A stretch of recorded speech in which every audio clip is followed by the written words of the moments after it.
السلام عليكم، ان شاء الله كامل تكونوا بخير وعلى خير. وفيديو نهار اليوم يلقاكم كامل هانيين ومتهنيين. نصلي على الحبيب المصطفى عليه افضل الصلوات والسلام. فيديو اليوم نوعت لكم فيه وراح تستفادوا منه ان شاء الله. سقسيتوني بزاف على محل هشام ميناج، هو ديجا يخي كان نحا، وبزاف اللي كانوا يبعثوا لي اذا راح يولي ولا لا، واذا ولا وين ولا المقر تاع المحل تاعو.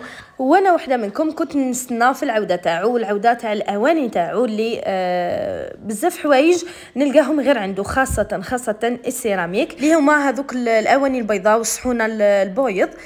تقريبا لي موديل كي تحطوا جدد يتحطوا غير عنده، وكاين حوايج اللي يحطهم هو الوحيد وكنت حابه نشريهم وما لقيتش منهم، يعني دورت في الحوانت وما لقيتش منهم خلاص. واخيرا والحمد لله عاود ودا الافتتاح تاعو كما راكم تشوفوا، اللي كنت تلاقيت مع متتبعات تاوعي ثاني. تعرفت على الزوجه تاعو، على الوالده تاعو زوجة خوه، ما شاء الله نعم الناس، معرفه خير سواء للوالده تاعو ولا الزوجه تاعو ثاني المتتبعات اللي كنت تلاقيتهم من ثم. وفرحت بزاف كي شفت متتبعاتي وتعرفت عليهم وتعرفوا عليا. كان يوم بزاف مليح وبزاف مميز. وفي نفس الوقت درت لكم دوره في المحل تاعو كما راكم تشوفوا، كان وسع فيه ودخل فيه امور جديده، لانه المحل القديم تاعو كان شويه صغير شويه ضيق. وهذا المحل الله يبارك ربي يجعلها له ان شاء الله، ولا يجعله له هذا المحل عتبه مبروكه ومربوحه عليه ان شاء الله. وكما راكم تشوفوا السلعه تاعو راهو حط كل خير. والحاجه اللي تعجبني عند هشام ميناج انه كيجيب لماعن هكا يديرهم شغل سيرفيس، كيما عقليتي انايا كي نبغي نروح نشري بالحاجه حتى نكون سيرفيس من قطاع كل حاجه وحدها. كيما شفتوا في البدايه مداير سيرفيس في الغوز ومداير سيرفيس في النوار، يعني حط الالوان مع بعضهم وشكل منهم سيرفيس كومبلي من القهوه الحليب للتاي. وشوفوا السيراميك كما قلت لكم، انا نسميه ملك الاواني تاع السيراميك. وكاين صحونه كانت شراتهم عليه ماما كي كان حل المحل القديم تاعو. حوست ما لقيتهمش، والحمد لله اللي عاود ولا باش نديلو لي موديل يعاود يجيبهم لي ونشاركهم معكم ان شاء الله، راح يعجبوكم راني متاكده. قد ما هم سامبل قد ما راهم باهيين في الحطه تاعهم هكا كي تسربي فيهم تحطيهم في لاطابل يجيو روعه. وانواع تاع لي بلاطو راكم تشوفوا. المهم انا راني نشلل في عينيا وشلوا عينيكم معايا حتى انايا. شوفوا ثاني القرع البنات عنده انواع كامل تاع القرع ترامس ما شاء الله.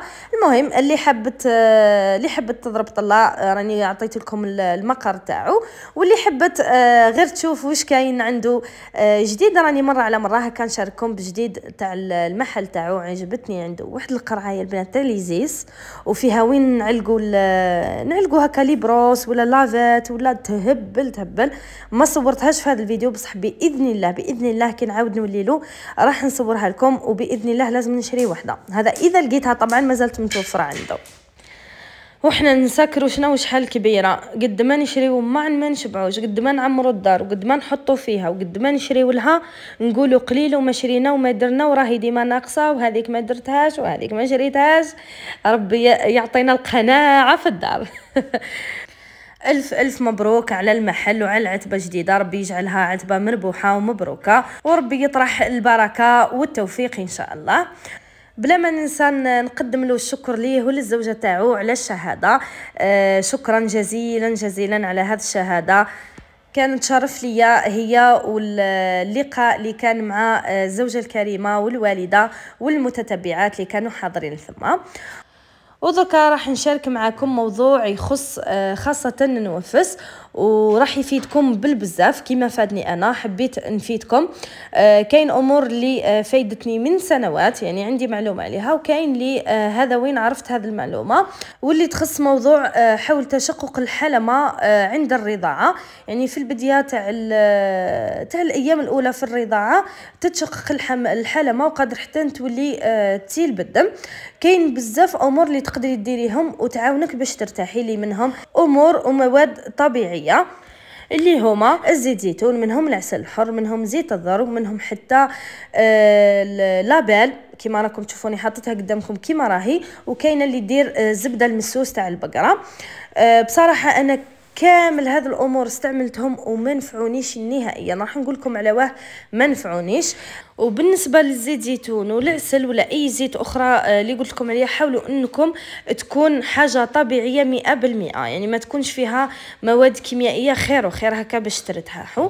كما قلت لكم هذو درتهم انا ما نفعونيش، فاضطريت اني نروح الامور الصيدلانيه اللي منهم البوماده تاع العينين. البوماده تاع العينين فيها انواع. انا المهم قالوا لي جيبي البوماده الصفراء، ديرت البوماده الصفراء تاع العينين اللي قالوا لي عليها درتها، ما كانش حاجه ما درتهاش. منها ثاني هذه لونتيسيا اللي كنت ديجا درتها كي كنت نافسه باحمد، وبصراحه نفعتني 100%. لا باز تاعها زيت الذرو، كيما راكم تشوفوا ديجا عندي زيت الذرو طبيعيه. وشريت ثاني هذا البوماد. هذا البوماد كانت عطاتها لي جينيكولوج، نتيجتها فعاله، نهارين راح تبان النتيجه تاعها. كاينه ثاني ميبو، هذو راهم معروفين وغنيين عن التعريف. كيما شفتوا لونتيسيا راهي رخيصه على ميبو ونفعتني عليها. مي قلت انا نشارككم بها لانه قادر ما تنفعكش حاجه وتنفعك الحاجه الاخرى. وكاين ثاني هذوك الحلمات الصناعيه تاع السيليكون.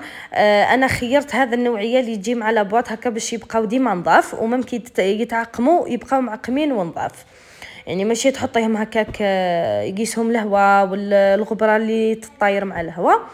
الحلمات هذو يعاونوا بزاف، خاصه اذا كنتي تسيلي بالدم.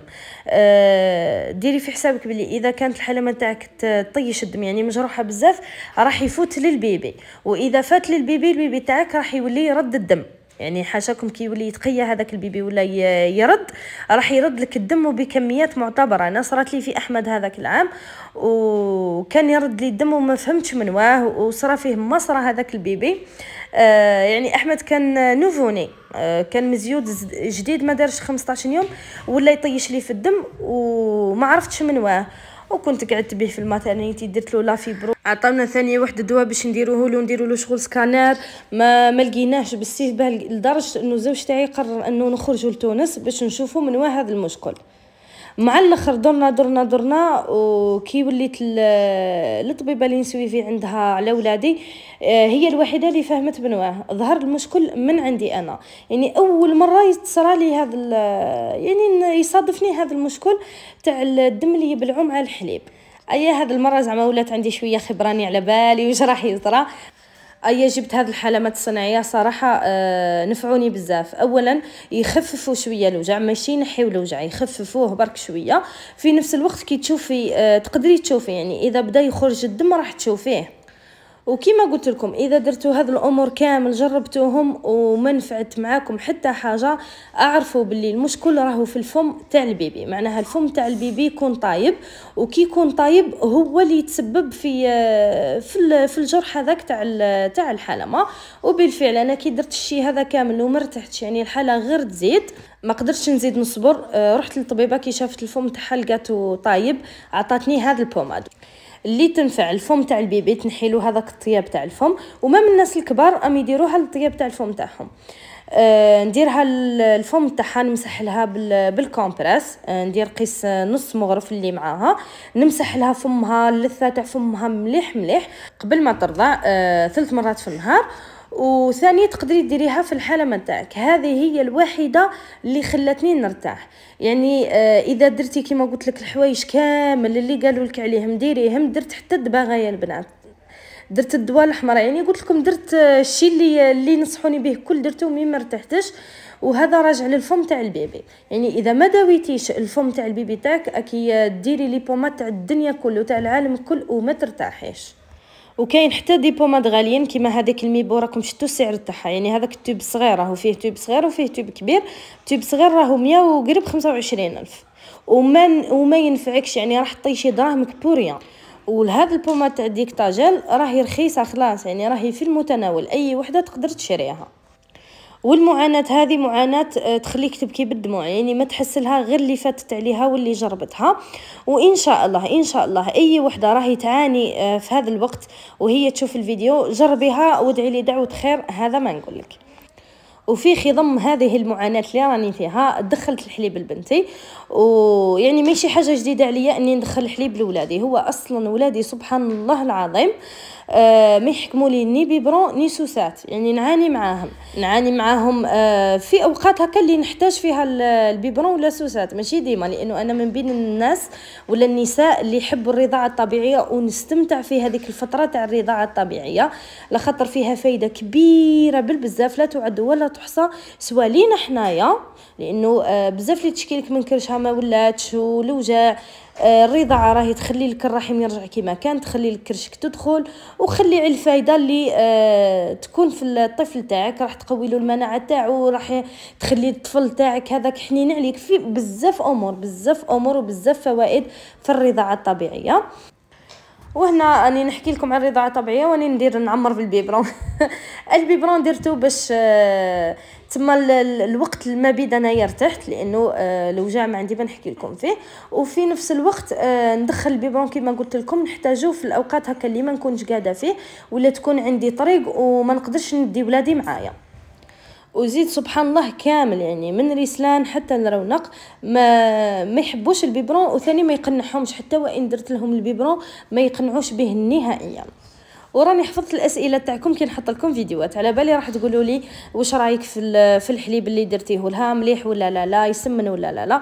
انا ضد هذيك الحكايه تاع ندير الحليب لولادي باش يسمانوا، ولا ندير لهم الحلبه ولا هذوك الفكاير، نبغي نوكلهم. المهم كي تكون صحتهم صحه جيده ما يهمنيش انهم يسمانوا ولا لا، خاصه ان ولادي كي يكونوا صغار يتربوا ضعاف، ومن بعد كي يبداو يكبروا يوصلوا لواحد العمر يبداو يجيبوا صحتهم.